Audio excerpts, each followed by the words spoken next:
اعوذ باللہ من الشیطان الرجیم، بسم اللہ الرحمن الرحیم۔ حضرت ابو ہریرہ نے حضرت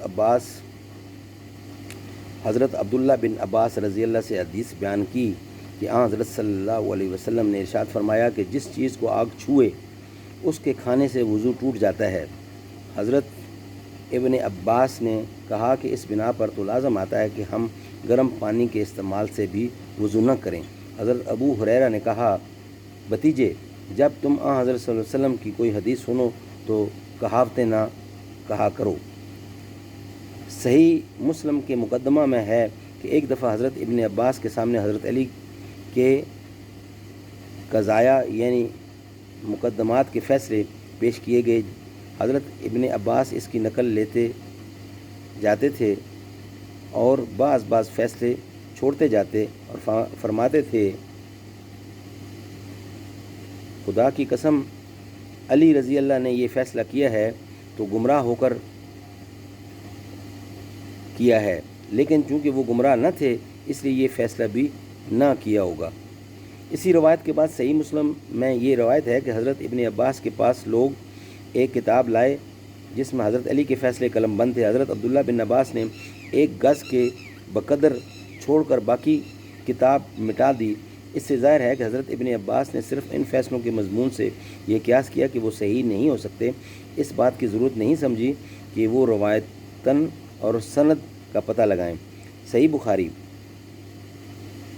میں ہے کہ محمود بن ربی نے ایک جلسہ میں یہ حدیث بیان کی کہ حضرت صلی اللہ علیہ وسلم نے فرمایا کہ جو شخص خالصاً خدا کے لیے لا الہ الا اللہ کہے گا، خدا اس پر آگ حرام کر دے گا۔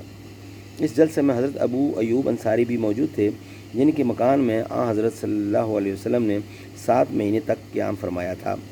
حضرت ابو ایوب انصاری نے یہ حدیث سن کر کہا، خدا کی قسم میں کبھی یہ خیال نہیں کر سکتا تھا کہ جو تم کہتے ہو حضرت صلی اللہ علیہ وسلم نے فرمایا ہوگا۔ محمود بن الربی رضی اللہ صحابی تھے اور حضرت ایوب کو ان کے سکہ ہونے میں کلام نہ تھا، تاہم چونکہ یہ حدیث ان کے نزدیک قرآن کے خلاف تھی، حضرت ایوب انصاری رضی اللہ اس پر یقین نہ لا سکے اور کہا کہ حضرت صلی اللہ علیہ وسلم نے ایسا نہ فرمایا ہوگا۔ اگرچہ صحیح بخاری میں ہے کہ محمود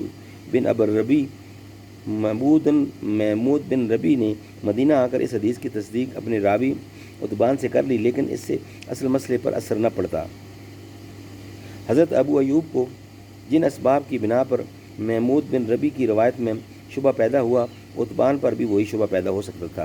حضرت ابو ایوب خدا نخواستہ محمود کو غلط گو نہیں سمجھتے تھے کہ انہوں نے روایت کے مفہوم سمجھنے میں غلطی کی ہوگی۔ یہ احتمال بینہ راوی اول کی نسبت بھی ہو سکتا ہے،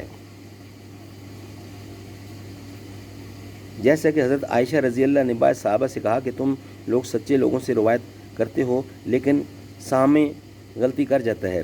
حضرت عمار بن یاسر نے حضرت عمر کے سامنے تمیم کی روایت بیان کی تو حضرت عمر کو یقین نہیں آیا، بلکہ جیسا کہ صحیح مسلم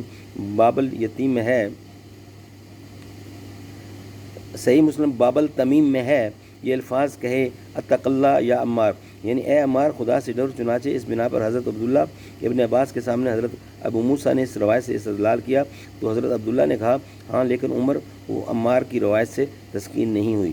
حضرت عائشہ کے سامنے جب یہ حدیث بیان کی گئی کہ لوگوں کے نوحہ کرنے سے مردہ پر عذاب ہوتا ہے تو انہوں نے اس بنا پر انکار کیا کہ یہ قرآن مجید کی اس آیات کے خلاف ہے، وَلَا تَزِرُ وَازِرَةٌ وِزْرَ أُخْرَىٰ، اور کوئی بوجھ اٹھانے والا دوسرے کا بوجھ نہیں اٹھائے گا۔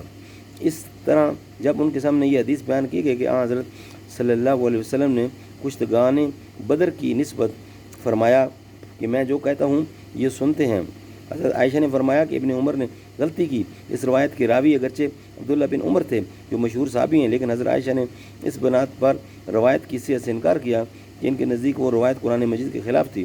اکثر محدثین نے ان مباحث میں ثابت کیا ہے کہ روایت صحیح ہے اور حضرت عائشہ کا اجتہاد جس کی بنا پر انہوں نے روایت سے انکار کیا ہے صحیح نہیں۔ ہم کو اس سے بحث نہیں، اس موقع پر صرف یہ بحث ہے کہ اکابر صحابہ میں ایسے لوگ بھی تھے جو روایت کو باوجود راوی کے سکہ ہونے کے اس بنا پر تسلیم نہیں کرتے تھے کہ وہ دلائل عقلی یا نقلی کے خلاف ہے۔ ایک مختلف فیہا مسئلہ یہ ہے کہ عورت کو جب طلاق دے دی جائے تو عدت کے زمانے تک شوہر پر اس کے کھانے پینے اور رہنے کا انتظام واجب ہے یا نہیں۔ فاطمہ بنت قیس ایک صحابیہ تھیں جن کو ان کے شوہر نے طلاق دے دی تھی۔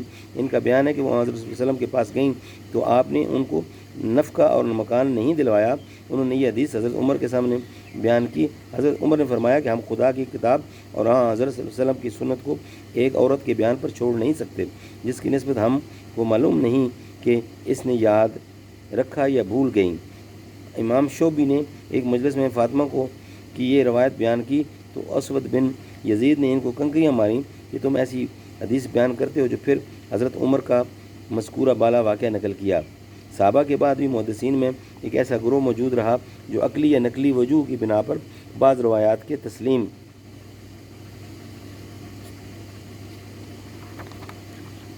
کرنے میں تعامل کرتا تھا، گو ان کے روایت سکہ اور مستند ہوتے تھے۔